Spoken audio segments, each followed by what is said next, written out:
சற்று முன் கிடைக்கப்பெற்ற மிக முக்கியமான செய்தி ஒன்று வெளியாகி உள்ளது. துணை முதல்வர் உதயநிதி ஸ்டாலின் வீட்டில் அமலாக்கத்துறை அதிகாரிகள் ரைடு நடத்த திட்டமிட்டுள்ளார்கள். கிட்டத்தட்ட செந்தில் பாலாஜி அவர்களது வீட்டில் சோதனைகள் நடத்தியதற்கு பிறகு தமிழக டாஸ்மாக் அலுவலகத்தில் சோதனையின் முடிவில் முதற்கட்ட அதிகாரப்பூர்வமான அறிவிப்பை 1000 கோடி ஊழல் நடைபெற்றிருப்பதாக இணையதள பக்கத்தின் மூலமாக அமலாக்கத்துறை அதிகாரிகள் தெரிவித்திருக்கிறார்கள். மேலும் இதன் தொடர்ச்சியாகத்தான் துணை முதல்வர் உதயநிதி ஸ்டாலின் அவர்களது வீடு, அலுவலகம், பண்ணை வீடு அனைத்திலும் அமலாக்கத்துறை அதிகாரிகள் சோதனைகள் நடத்த திட்டமிட்டிருக்கிறார்கள். மேலும் இன்று இரவு அல்லது நாளை காலை இந்த சோதனை நடைபெறலாம் என்ற தகவல் வெளியாகியுள்ளது.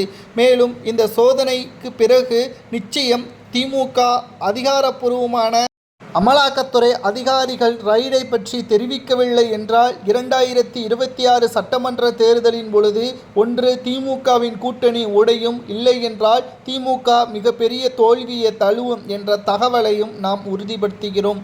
உதயநிதி ஸ்டாலின் அவர்கள் துணை முதல்வராக பொறுப்பேற்ற பிறகுதான் செந்தில் பாலாஜி அவர்கள் மூலமாக பல கோடிகளை ஊழல் செய்வதற்கு திட்டமிட்டிருந்தார்.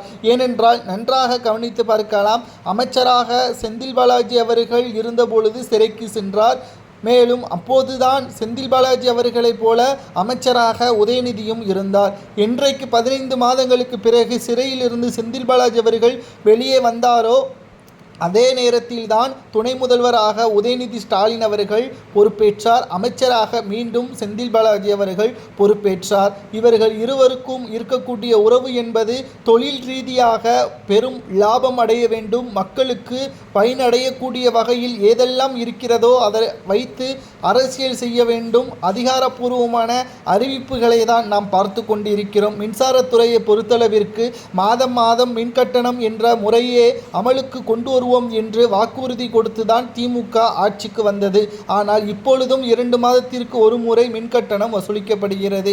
இரண்டாவதாக நாம் கூற வேண்டும் என்றால் பாட்டிலுக்கு 10 ரூபாய் வாங்குவது மட்டுமல்ல, தரமான மதுபானங்களை விற்பனை செய்யாமல் திமுகவின் மிக முக்கியமான எம்பியாக இருக்கக்கூடிய ஜெகத் ரட்சகன் நடத்தக்கூடிய மதுபான ஆலையிலிருந்து மதுபானங்களை கொள்முதல் செய்து கிட்டத்தட்ட உதாரணத்திற்கு 1000 பாட்டில்கள் வாங்குவதாக கணக்கு காட்டப்பட்டால் 2500 பாட்டில்கள் வாங்கி 1500 பாட்டிலுக்கு மேலாக வரி ஏய்ப்பு செய்வதைத்தான் திமுகவிற்கு எதிராக அமலாக்கத்துறை அதிகாரிகள் உறுதிப்படுத்தியிருக்கிறார்கள். இங்கு 2 முறை ஊழல் நடைபெற்றிருக்கிறது. ஒன்று விற்பனை செய்யக்கூடிய தொழிற்சாலை, மற்றொன்று வாங்கக்கூடிய அரசு என்றும் குற்றம் சாட்டப்பட்டுள்ளது.